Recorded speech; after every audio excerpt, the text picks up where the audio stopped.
The White House is still in damage control. Let's check the president's agenda for this day.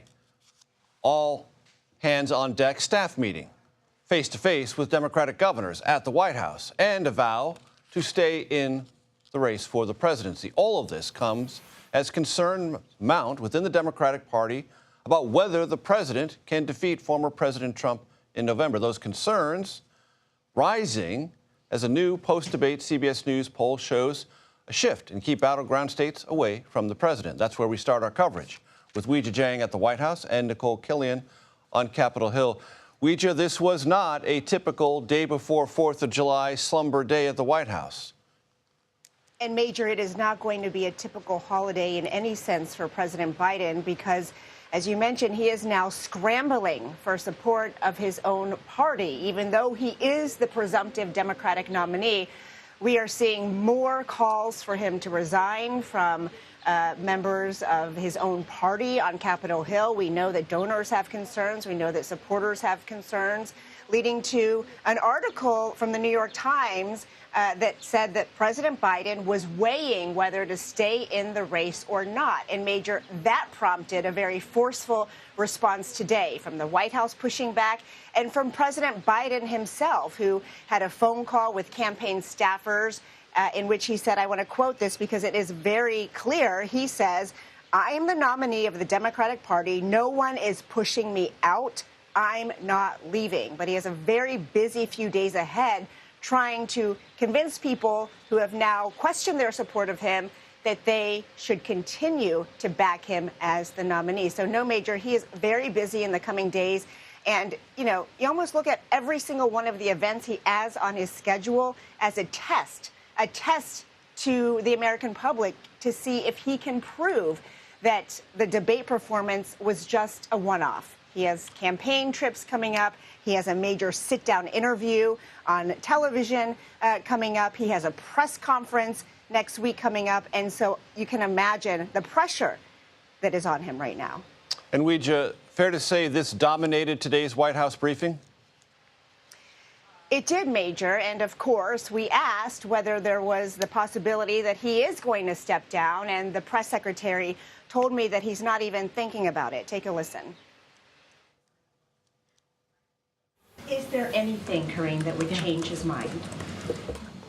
Look, I cannot lay out something that would change the president's mind. He has been very clear, and he's going to continue to build on the unprecedented record that he's been able to lay out for the American people. That's his focus right now.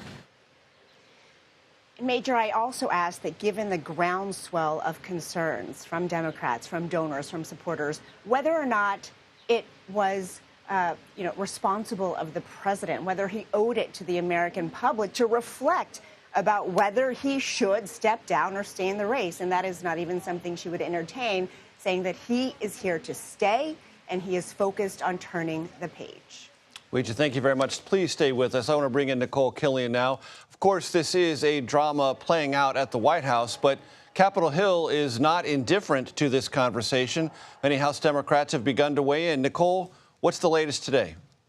Well, the latest is that at this hour, we know that House Democratic leaders are convening a call. That's Leader Jeffries, Caucus Chair Pete Aguilar, among others. And so this is a call that has no set agenda, we're told, and is strictly a leadership call. But of course, this comes as we have kind of heard this bubbling up from rank and file members, the aides, and others here on Capitol Hill expressing concern about the president's path forward and his viability. That being said, there are equally a number of members, too, who continue to stand by the president. But one thing is clear. There is a lot of frustration, certainly in the aftermath of this debate, how it could impact battleground polling numbers in critical down ballot district races. And so that's kind of what everyone is watching carefully and closely as this all plays out. And Nikole, the viewers can see the CBS News polling results. They're not a massive shift, but a shift toward former President Trump. And also, I'm beginning to detect, as I listen to House Democrats talk about this, and I wonder if you're picking it up as well, that this is not just about the prospects of the Biden-Harris ticket. It is about the prospects of Senate Democrats, House Democrats, and the implications for the ballot nationwide, not just the president.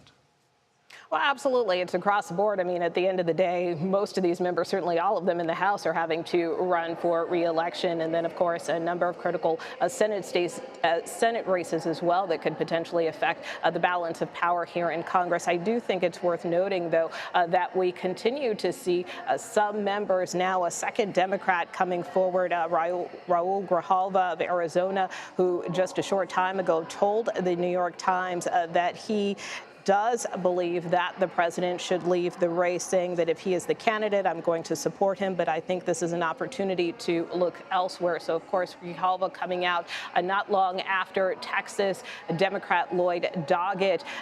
There is this big question of, is the dam going to break among Democrats? But again, as I mentioned, it's still a bit of a wait and see approach. We will see what comes out of this leadership call. There are some of the viewpoint, hey, let's see how the president does in his next couple of events. In this interview that is planned for the weekend, of course, members are expected to be back here in full, in both chambers. So there is, some sentiment among some members that maybe the president should come up to the Hill. Maybe he should, talk to members face to face. So there's a lot of, again, discussions behind closed doors. But that being said, the fact that we now have a second Democrat coming forward is worth noting.